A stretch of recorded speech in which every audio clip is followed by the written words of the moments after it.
Hey, this is Andrew Brown, and we are taking a look at hosted zones for Route 53. So, a hosted zone is a container for record sets scoped to route traffic for a specific domain or subdomain. And there are two types of zones. We've got public hosted zones and private hosted zones. The key difference is that public hosted zone is for traffic inbound from the internet, whereas private hosted zones is traffic within an Amazon VPC.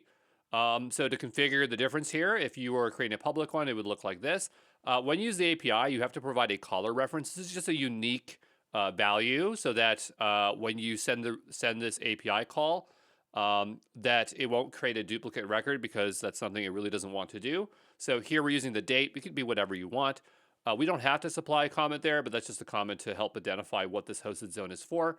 If we are creating a hosted zone that is private, we would be specifying a specific VPC and its region, and we'd be setting the hosted zone configuration to be true for private zone.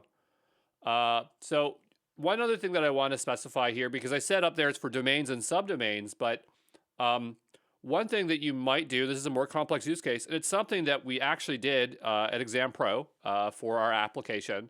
But let's say you wanted to build a SaaS product where each customer had their own subdomain on the apps subdomain. So the idea here is that you have this subdomain called app, and then everyone's going to get their own one. So, whoever it is, that they can choose whatever the name they want to be. And it's going to, when it routes to that, the app will know to be scoped for that particular customer's domain or tenant.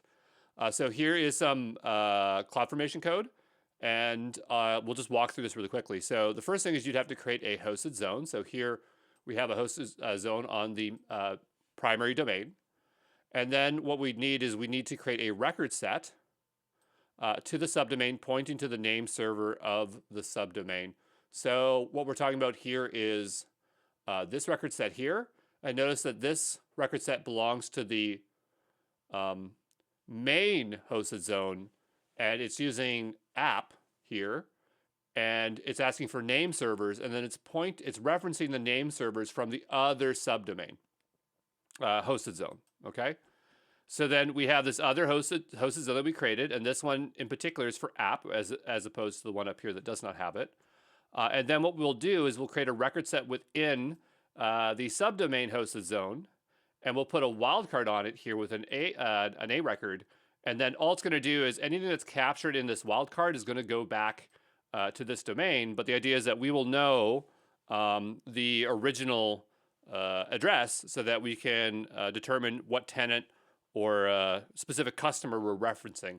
And so this is a real example, and I think this is a very common example if you are building SaaS applications. But just to kind of distinguish that when you have a hosted zone, it can be for a domain or a subdomain. Okay.